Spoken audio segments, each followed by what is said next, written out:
আমার জীবনযাপন নিয়ে আমার অনেক আরাম। আমার অনেক বন্ধু নেই। আমি অনেক হট্টগোল পছন্দ করি না। পরিবার, কাজ, বই পড়া, কন্টেন্টের জন্য স্ক্রিপ্ট লেখা, ভিডিও তৈরি, এডিট করা, আপলোড করা, গাছের মাছের যত্ন করে আমার সারাদিন বেশ ভালো কেটে যায়। বোন, ভাই, আত্মীয় স্বজনের বাইরে থাকার কারণে ফোন বিশেষ প্রয়োজনীয় জিনিস। গুরুত্বপূর্ণ কাজের জন্য অনেক সময় ফোন ব্যবহার করতেই হয়। এর বাইরে আমার সাথে ফোন থাকে খুবই কম, হয় ব্যাগে বা পকেটেই পড়ে থাকে, নয়তো ফোন বাসায় রেখেই বাইরে বের হয়ে যায়। ফোনে তেমন ছবি তোলা হয় না, সেলফির অভ্যেস নেই। সামাজিক যোগাযোগ মাধ্যম আছে, কিন্তু তাতে ভিডিও আপলোড করা ছাড়া খুব বেশি বিচরণ আমার নেই বললেই চলে। এমনকি আমি পারতপক্ষে মোবাইল ফোনে কোনো কন্টেন্ট দেখি না, আয়েশ করে টিভিতেই দেখি।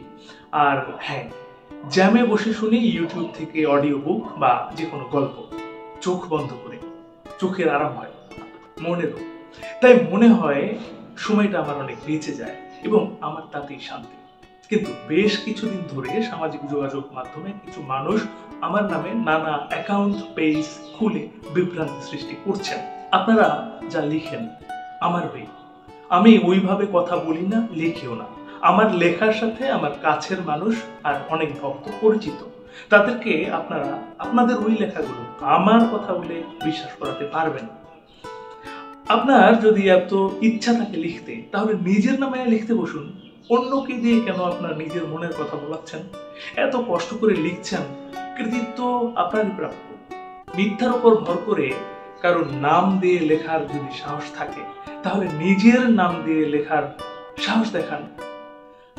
আপনার এত কষ্ট করে আমার নাম ভাঙে বিভ্রান্তি সৃষ্টি করা, এটা থেকে আপনি অনুগ্রহ করে বিরত থাকুন।